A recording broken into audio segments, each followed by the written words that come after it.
ਆਓ ਬਿਨਾਂ ਦੇਰੀ ਕੀਤਿਆਂ ਅੱਜ ਦੇ ਇਸ ਖਾਸ ਵਿਸ਼ਲੇਸ਼ਣ ਵਿੱਚ ਸਿੱਧਾ ਡੁਬਕੀ ਲਾਈਏ। ਅੱਜ ਆਪਾਂ ਸਿੱਖ ਧਰਮ ਦੇ ਬਾਨੀ ਗੁਰੂ ਨਾਨਕ ਦੇਵ ਜੀ ਦੇ ਬਿਹਤਰੀਨ ਜੀਵਨ ਬਿਰਤਾਂਤਾਂ ਅਤੇ ਉਹਨਾਂ ਦੇ ਡੂੰਘੇ ਫਲਸਫਿਆਂ ਉੱਤੇ ਚਾਨਣ ਪਾਉਣ ਵਾਲੇ ਹਾਂ। ਇਹ ਕੋਈ ਆਮ ਕਹਾਣੀ ਨਹੀਂ ਹੈ, ਬਲਕਿ ਇੱਕ ਅਜਿਹਾ ਇਤਿਹਾਸਿਕ ਅਤੇ ਰੂਹਾਨੀ ਸਫ਼ਰ ਹੈ ਜਿਸ ਨੇ ਪੂਰੀ ਦੁਨੀਆ ਨੂੰ ਪ੍ਰਭਾਵਿਤ ਕਰਕੇ ਰੱਖ ਦਿੱਤਾ। ਆਪਾਂ ਦੇਖਾਂਗੇ ਕਿ ਕਿਵੇਂ ਇੱਕ ਸਧਾਰਨ ਜੀ ਜਾਪਣ ਵਾਲੀ ਸ਼ੁਰੂਆਤ ਨੇ ਪੂਰੀ ਮਨੁੱਖਤਾ ਲਈ ਇੱਕ ਨਵਾਂ, ਰੋਸ਼ਨ ਰਾਹ ਖੋਲ੍ਹ ਦਿੱਤਾ। ਆਓ ਇਸ ਸਫ਼ਰ ਦੀ ਸ਼ੁਰੂਆਤ ਕਰਦੇ ਹਾਂ। ਠੀਕ ਹੈ, ਤਾਂ ਇਸ ਪੂਰੀ ਪੇਸ਼ਕਾਰੀ ਨੂੰ ਆਪਾਂ 6 ਵੱਖ-ਵੱਖ ਹਿੱਸਿਆਂ ਵਿੱਚ ਵੰਡਿਆ ਹੈ। ਬਚਪਨ ਦੀਆਂ ਅਹਿਮ ਭਵਿਸ਼ਵਾਣੀਆਂ ਤੋਂ ਲੈ ਕੇ ਸਰਬੱਤ ਦੇ ਭਲੇ ਦੀ ਉਸ ਮਹਾਨ ਵਿਰਾਸਤ ਤੱਕ ਆਪਾਂ ਸਭ ਕੁਝ ਕਵਰ ਕਰਾਂਗੇ। ਤਾਂ ਸਭ ਤੋਂ ਪਹਿਲਾਂ ਗੱਲ ਕਰਦੇ ਹਾਂ ਮੁੱਢਲੇ ਜੀਵਨ ਅਤੇ ਉਸ ਵੇਲੇ ਹੋਈਆਂ ਕਮਾਲ ਦੀਆਂ ਭਵਿੱਖਬਾਣੀਆਂ ਦੀ, ਜੋ ਸਾਨੂੰ ਅਜੋਕੇ ਪਾਕਿਸਤਾਨ ਦੇ ਇੱਕ ਪਿੰਡ ਵਿੱਚ ਲੈ ਜਾਂਦੀਆਂ ਹਨ। ਗੱਲ ਸਾਲ 1469 ਦੀ ਹੈ। ਪਿਤਾ ਮਹਿਤਾ ਕਾਲੂ ਜੀ ਅਤੇ ਮਾਤਾ ਤ੍ਰਿਪਤਾ ਦੇਵੀ ਦੇ ਘਰ ਪਿੰਡ ਰਾਏਪੋਏ ਦੀ ਤਲਵੰਡੀ ਵਿੱਚ ਗੁਰੂ ਜੀ ਦਾ ਜਨਮ ਹੋਇਆ, ਜਿਸ ਨੂੰ ਅੱਜ ਆਪਾਂ ਸ੍ਰੀ ਨਨਕਾਣਾ ਸਾਹਿਬ ਕਹਿੰਦੇ ਹਾਂ। ਸਰੋਤ ਦੱਸਦੇ ਹਨ ਕਿ ਜਦੋਂ ਬਾਲਕ ਦਾ ਜਨਮ ਹੋਇਆ ਤਾਂ ਚਿਹਰੇ ਤੇ ਇੰਨਾ ਨੂਰ ਸੀ ਕਿ ਇੱਕ ਪੰਡਿਤ ਨੇ ਤੁਰੰਤ ਪਹਿਚਾਨ ਲਿਆ ਕਿ ਇਹ ਕੋਈ ਆਮ ਬੱਚਾ ਨਹੀਂ ਹੈ, ਸਗੋਂ ਇੱਕ ਬਹੁਤ ਹੀ ਉੱਚੀ ਅਤੇ ਪੁਰਾਣੀ ਰੂਹ ਹੈ। ਉਨ੍ਹਾਂ ਦੀ ਇੱਕ ਵੱਡੀ ਭੈਣ ਵੀ ਸੀ, ਬੇਬੇ ਨਾਨਕੀ, ਜੋ ਉਮਰ ਵਿੱਚ 5 ਸਾਲ ਵੱਡੇ ਸਨ ਅਤੇ ਗੁਰੂ ਜੀ ਨੂੰ ਬੇਹੱਦ ਪਿਆਰ ਕਰਦੇ ਸਨ।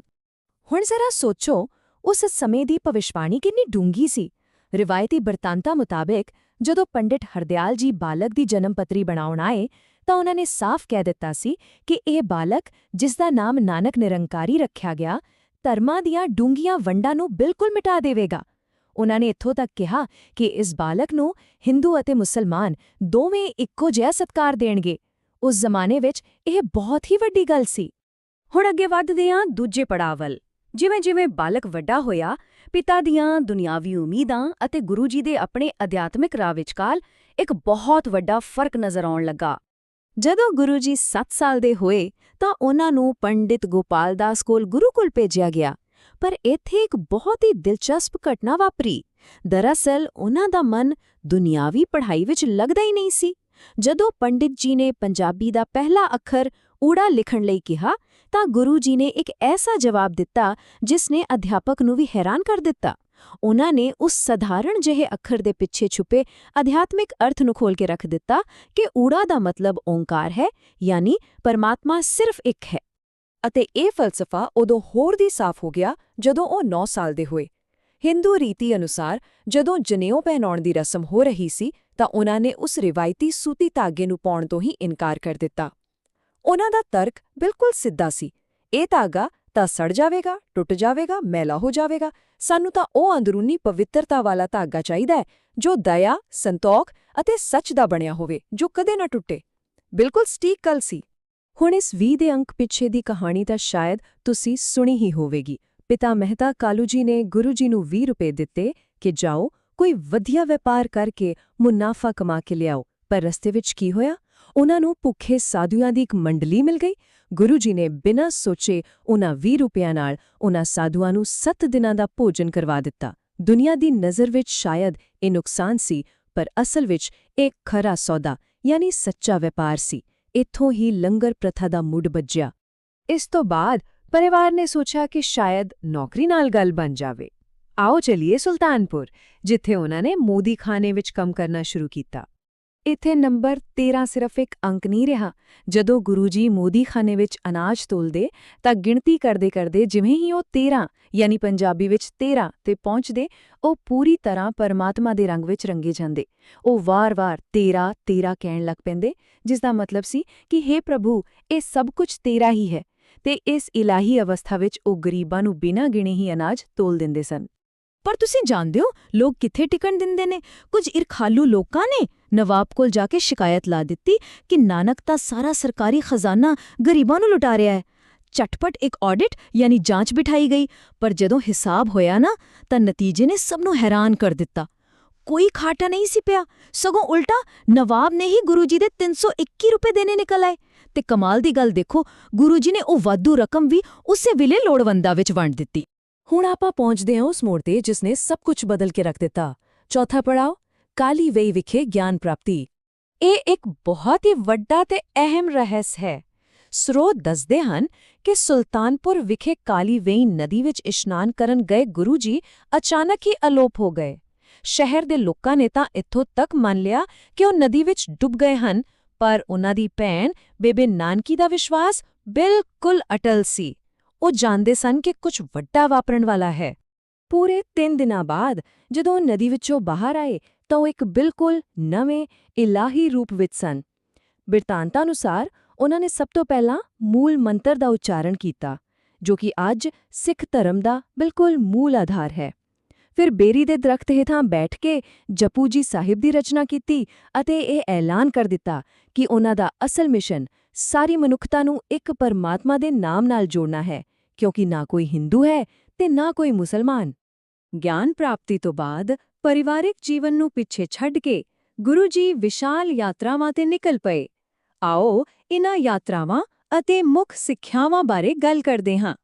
ਇਨ੍ਹਾਂ ਲੰਬੇ ਅਧਿਆਤਮਿਕ ਸਫ਼ਰਾਂ ਨੂੰ ਇਤਿਹਾਸ ਵਿੱਚ ਉਦਾਸੀਆਂ ਦਾ ਨਾਮ ਦਿੱਤਾ ਗਿਆ ਹੈ। ਭਾਈ ਮਰਦਾਨਾ ਜੀ ਨੂੰ ਆਪਣੇ ਨਾਲ ਲੈ ਕੇ ਗੁਰੂ ਜੀ ਭਾਰਤ, ਅਫਗਾਨਿਸਤਾਨ ਅਤੇ ਇੱਥੋਂ ਤੱਕ ਕਿ ਅਰਬ ਦੇਸ਼ਾਂ ਤੱਕ ਗਏ। ਮਕਸਦ ਕੀ ਸੀ?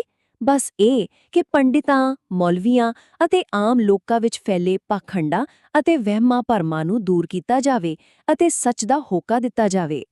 ਇਨ੍ਹਾਂ ਉਦਾਸੀਆਂ ਦੌਰਾਨ ਸੈਦਪੁਰ ਦੀ ਘਟਨਾ ਬਹੁਤ ਹੀ ਕਮਾਲ ਦੀ ਹੈ।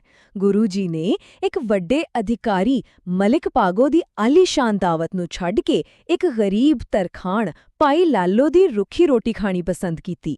ਸਰੋਤ ਬੜੇ ਸਪਸ਼ਟ ਰੂਪ ਵਿੱਚ ਦੱਸਦੇ ਹਨ ਕਿ ਜਦੋਂ ਦੋਵਾਂ ਰੋਟੀਆਂ ਨੂੰ ਹੱਥ ਵਿੱਚ ਫੜ ਕੇ ਨਿਚੋੜਿਆ ਗਿਆ ਤਾਂ ਭਾਈ ਲਾਲੋ ਦੀ ਇਮਾਨਦਾਰੀ ਵਾਲੀ ਰੋਟੀ ਵਿੱਚੋਂ ਦੁੱਧ ਟਪਕਿਆ, ਜਦਕਿ ਮਲਿਕ ਭਾਗੋ ਦੀ ਉਹ ਰੋਟੀ ਜੋ ਗਰੀਬਾਂ ਦਾ ਖੂਨ ਚੂਸ ਕੇ ਬਣੀ ਸੀ, ਉਸ ਵਿੱਚੋਂ ਖੂਨ ਨਿਕਲਿਆ।